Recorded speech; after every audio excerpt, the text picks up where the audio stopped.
I kept a list for 6 months. Every time I figured out what he wanted, I wrote it down. 83 things. 83 rules I learned through trial and error, through getting it wrong, through his disappointment when I failed, through silent treatment when I missed something he'd never told me mattered. And the moment I finally got them all right, every single one of them changed. The rules were never meant to be followed. They were meant to keep me trying. I spent 7 years trying to figure out what he wanted, what would make him happy, what would prevent his disappointment, his withdrawal, his cold silence that filled the house like fog. Every time I thought I'd figured it out, thought I'd learned the rules, thought I knew what he needed, the requirements changed. What pleased him yesterday disappointed him today. What he wanted last week, he didn't want this week. I was solving a puzzle that changed shape every time I got close to completing it. I'm 54, I left 2 years ago, and it took me 18 months to understand that the changing rules weren't accidents, weren't him. Evolving or growing or discovering new preferences, the changing rules were the point, were the mechanism, were how he kept me off balance, kept me trying, kept me focused on figuring him out instead of noticing what he was doing. The impossible standards weren't failures on my part. They were designed to be impossible, designed to keep me chasing something I could never catch. That's when I understood I wasn't failing to meet his standards. His standards were designed to be unmeetable.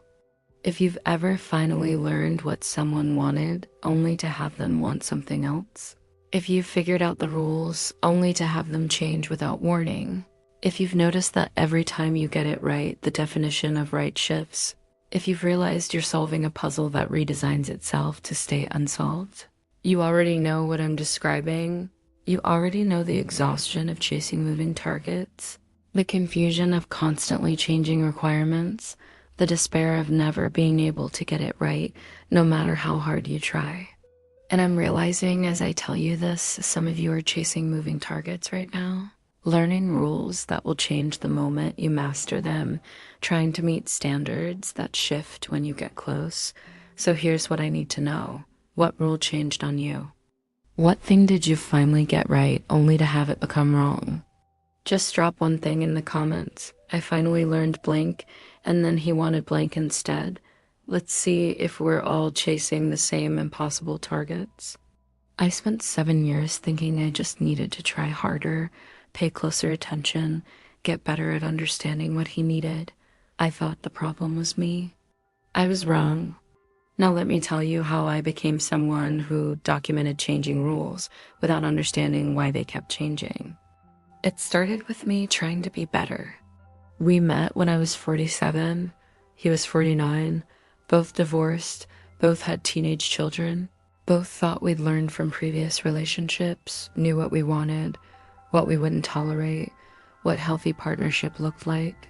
He seemed clear about his preferences, seemed to know himself, seemed like someone who could communicate needs, who valued honesty, who wouldn't play games. Month 3, he mentioned he preferred when I wore my hair down, said it looked better, more relaxed, more like me. I started wearing my hair down, thought I'd learned something about what he liked, felt good about knowing his preference, adjusting to it. Month 5, we were getting ready to go out. I had my hair down. He said, "Why don't you ever wear your hair up anymore? You used to wear it up. It looked nice. I looked professional." I said, "I thought you preferred it down." He said, "I never said that. I just said it looked good down sometimes. Doesn't mean it always has to be down." I felt confused, felt like I'd misunderstood, adjusted, started varying it, wearing it up sometimes, down other times, trying to figure out the actual preference, the real rule. Month 7, I wore it up to dinner. He seemed pleased. Month 8, I wore it up again. He seemed disappointed, said, "You wear it up a lot now." I said, "I thought you liked it up." He said, "I like it when you mix it up, when you don't always do the same thing." The rule had changed again. From down to very to not too much up. I couldn't track it, couldn't figure out the actual preference because it kept shifting.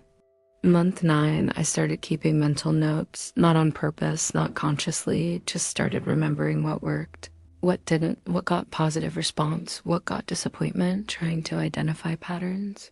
trying to understand the rules so I could follow them, be better, make him happier. The mental notes became my constant background process, tracking, analyzing, trying to crack the code.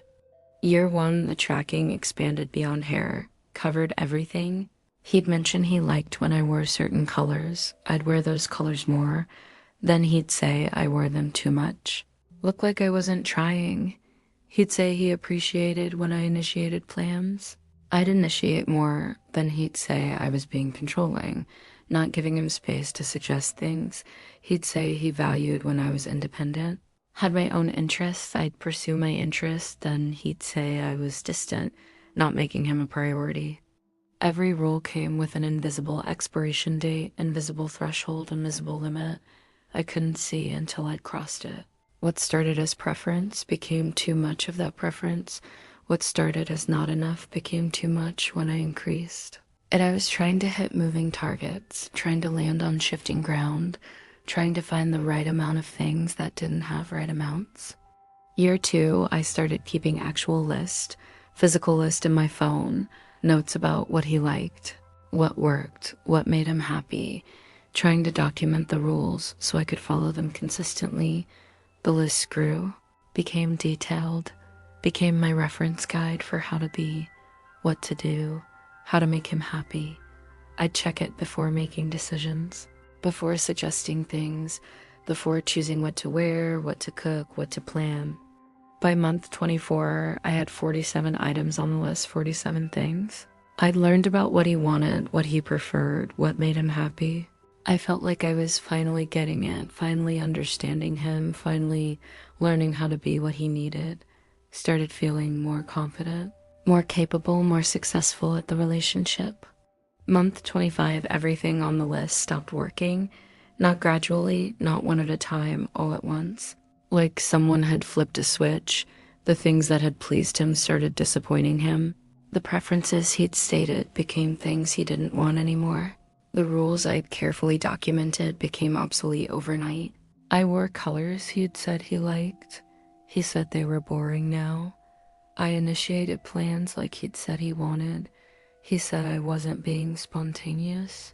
I gave him space like he'd requested. He said I seemed disconnected.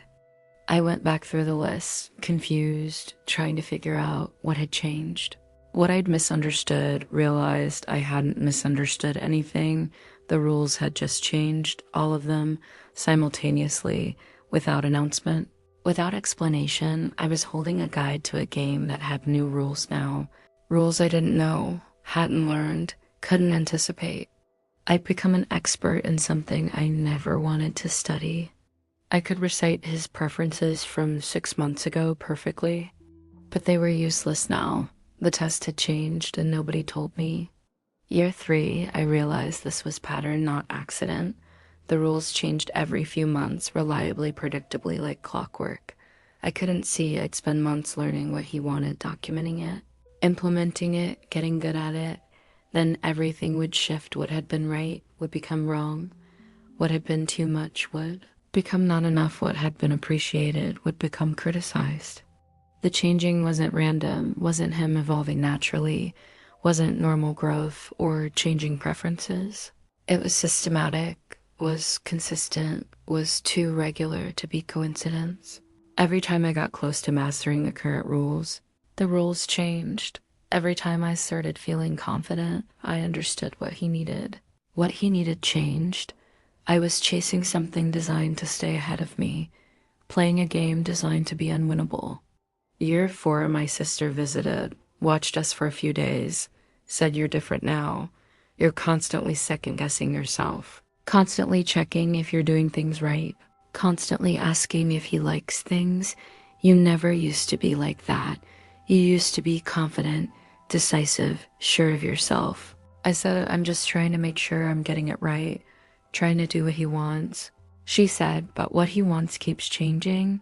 I've watched you adjust to 3 different preferences in 2 days. You can't win." My sister saw it clearly. I was playing an unwinnable game and calling it love. Her words stayed with me. I started tracking the changes more carefully, documenting not just the rules, but when they changed, looking for pattern, trying to understand the mechanism, realize the changes happened right when I got good at the current rules, right when I stopped struggling, right when I started feeling competent, confident, capable the moment I mastered the game. The game changed. The moment I learned the rules, new rules appeared. Year 5, I tested it deliberately, picked something specific he'd stated as preference. He'd said he liked when I was home when he got home from work, liked walking into me being there. Made him feel like I prioritized him, made him feel important. I adjusted my schedule, made sure I was home when he arrived, did this consistently for 6 weeks. He seemed happy, seemed pleased, seemed like I'd gotten this one right. Week 7, I was home when he arrived, like always. He walked in, seemed irritated. I said, "What's wrong?" He said, "Nothing." I said, "You seem upset." He said, "I'm fine." Later that evening, he said, "Do you ever go anywhere? Do you ever do anything? Seems like you're always just here." I said, "I thought you liked when I was home, when you got home." He said, "I didn't say I wanted you to always be here. I said you should have your own life, should do things, not just wait around for me." The rule had changed from the home to dawn single quotes T dash always dash be dash home, from prioritizing him to having my own life.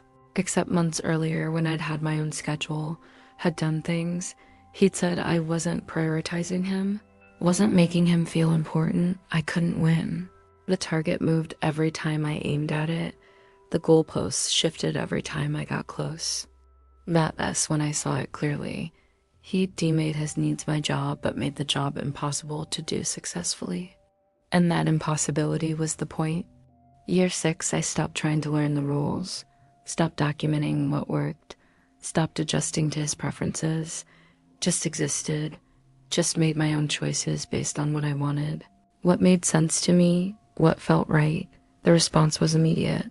He said I wasn't trying anymore, wasn't making effort, wasn't caring about what he wanted. I said, "I've been trying for 6 years. I've documented 83 different preferences, requirements, rules, and every time I learn them, they change. I can't keep up. Can't figure out what you actually want because what you want keeps changing." He said, "That's not true.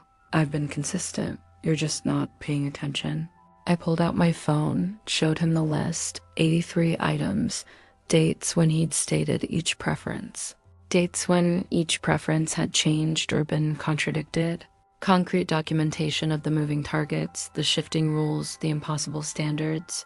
He looked at the list, said, "This is crazy. I never asked you to keep a list. This is you being obsessive, being controlling, trying to make me seem unreasonable." The list I kept to try to get it right became evidence that I was the problem. The documentation I'd created to understand his needs became proof that I was crazy. The effort I'd made to learn what he wanted became twisted into me being obsessive. I couldn't win because winning was impossible. The game was designed to keep me losing, keep me trying, keep me focused on figuring out the unfigurable.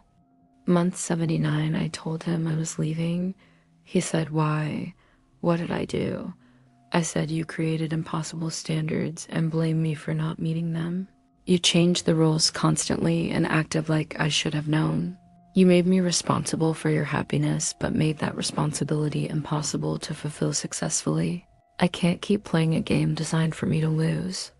He said, "Relationships take work, take effort, take paying attention to what your partner needs." I said, "I've been paying attention for 6 years.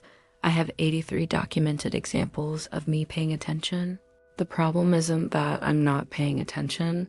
The problem is that what you need changes every time I figure out what it is. That's not me failing to pay attention. That's you moving the target."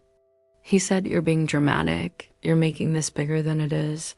I said, "I spent 6 years trying to get it right and never could. Spent 6 years chasing standards that shifted every time I got close. That's not dramatic. That's just honest, and I'm done chasing things designed to stay uncatchable. 2 years out, I make my own choices without checking if they're right, without wondering if they meet some invisible standard that might change tomorrow. The freedom is still strange, still feels risky. I catch myself wanting to check if something is okay, if it's what someone wants, if it meets the requirements, have to remind. Myself, there are no requirements, no rules that will change the moment I learn them, no targets that will move when I aim.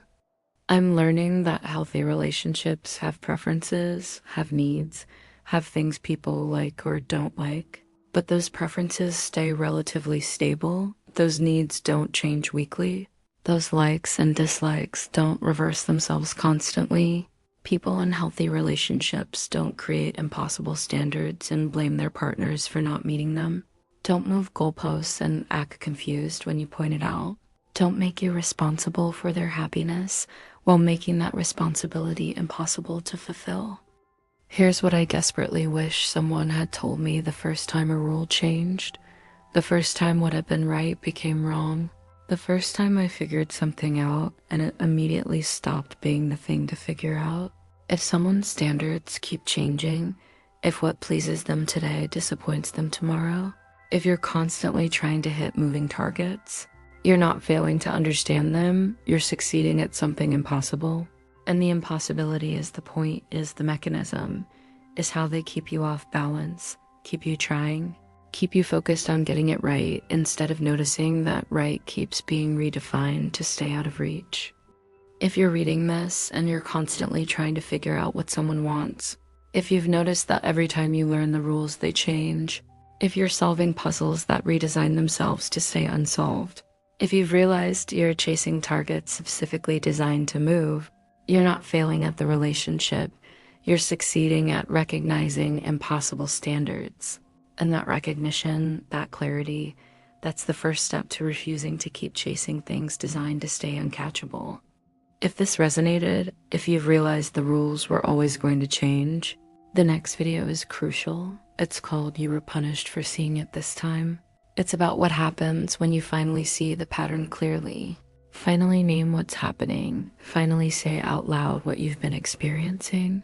And instead of acknowledgement, instead of conversation, instead of change, you get punished for seeing it, punished for naming it, punished for refusing to pretend you don't notice anymore. That punishment for perception is its own kind of control. Link is on screen now.